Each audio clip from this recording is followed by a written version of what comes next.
morning. Thank you so much for coming out today. We're really fortunate to have a little wind, but it's a beautiful day overall.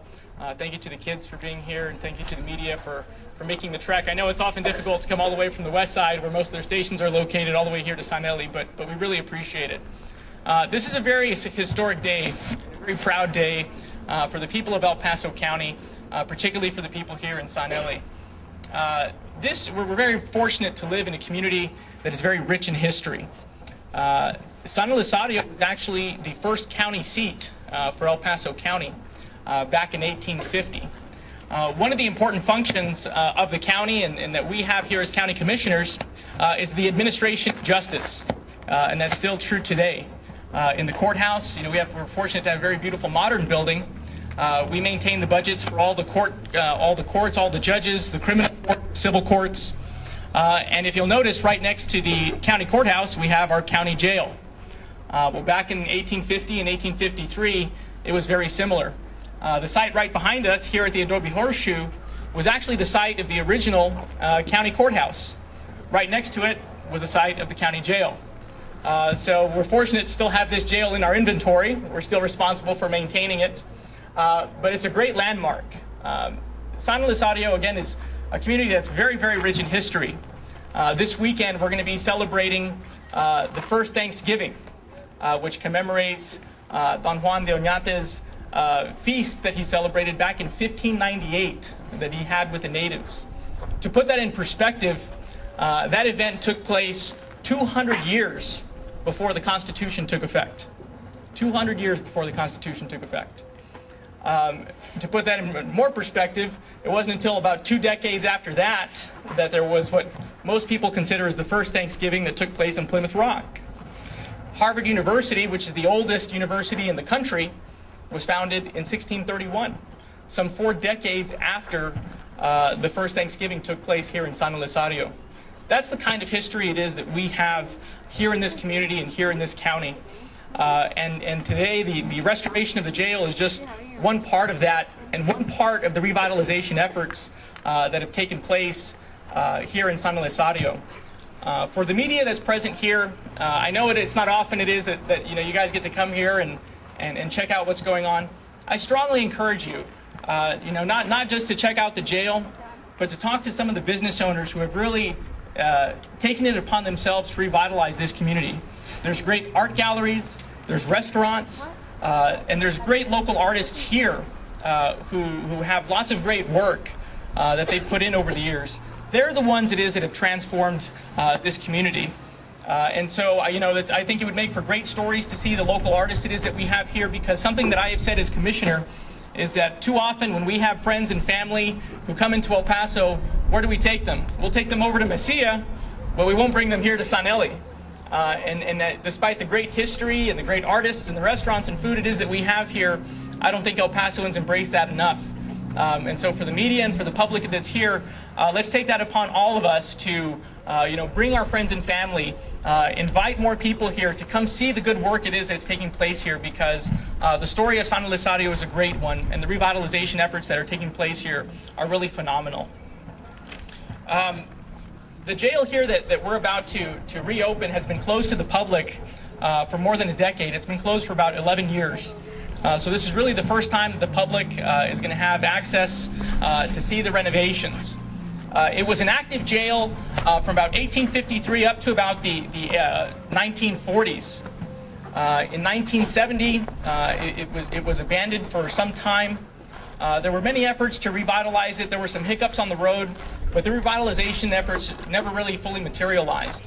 That's what makes today very special, is that after many years of efforts, this building was entered into the, it was a Texas Historical Landmark in 1970. It was entered into the National Register of Historic Places in 1997. But it took us a long time to really get the renovations going, to really get it to the state that it is today. I'm just the commissioner it is that gets to come in here and really mark the opening of this. The true credit goes to several people, not only the people here in San Eli. We're very fortunate to have very talented staff at the county. I want to recognize Rosemary Neal, who's the Director of Family and Community Services. She really took it upon herself to really keep this project moving forward. And she's been very involved in this project for many, many years. Again, she's one of the most talented staffers it is that we have at the county. We're just so fortunate that she had the fortitude and the commitment to proceed with this project. We also have Ernie Carizal, who is our Public Works Director. And it was really the Public Works, he's back over here. Again, there were several hiccups in the road, and last year in 2012, it was the County Road and Bridge Department that took up a lot of the work to revitalize the jail. With that, I'm going to have Rosemary speak right after me, but I just want to thank the workers it is who put in the time and the effort in the cold, in the winter, in the hot summer days to get the jail to the state it is today. I also want to recognize Irene Valenzuela, who works with Rosemary. In addition to Ernie, we have Beto Arenas, Frankie Triste, Manny Lucero, Elias Varela, Ramon Gutierrez, Ricardo Ordóñez, Alejandro Palacios, Manuel Duarte, Sergio Garcia, Armando Prieto, David Sepúlveda, and Fernando Vargas. If we can give them a round of applause, because it was really through their hard work and efforts that made this possible. There's a few other people I'd like to recognize who were partners in all of this. Bernie Sargent, who's the head of the El Paso Historic Committees. Over there he is. A really great man who does so much to preserve El Paso's history. Skip Clark, also from the Historic Commission.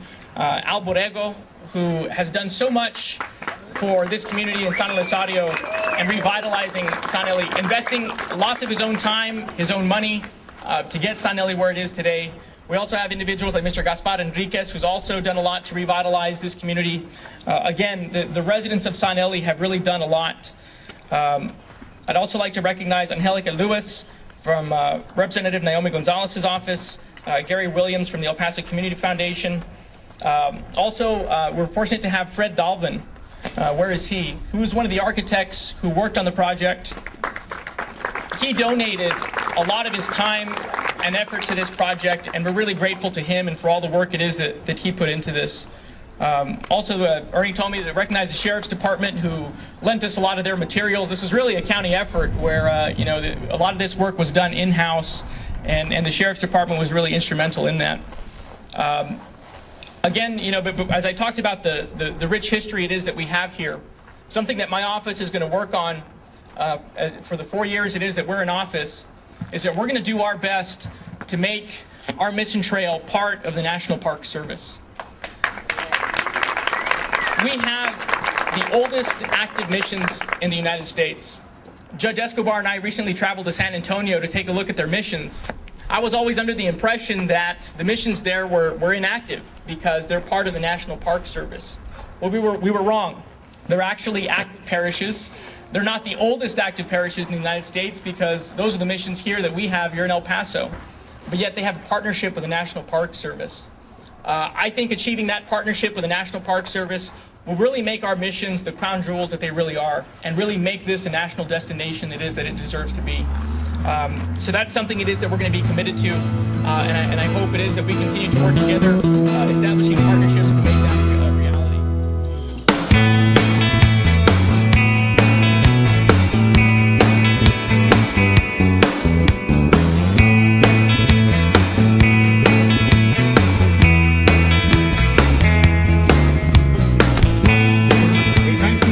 My grandfather, Antonio.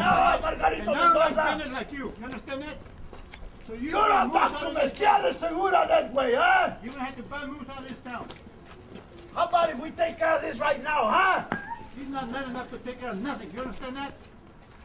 You shut up in your mouth! You shut up. Put your money where that iron is. If you're gonna clear that leather, use it. Don't just talk. If you're gonna shoot, don't talk. That's what I said. That's what I said too. Huh? Look at you now, huh? You look like a costal de papas there, maybe there. You killed him! Vámonos. Ah, he's not gonna talk. Vámonos. Manos arriba. What happened here, huh?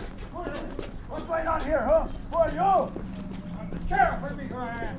Are you the sheriff? Sheriff who? Credit Gregory. You need some help. I sure do. Do, man.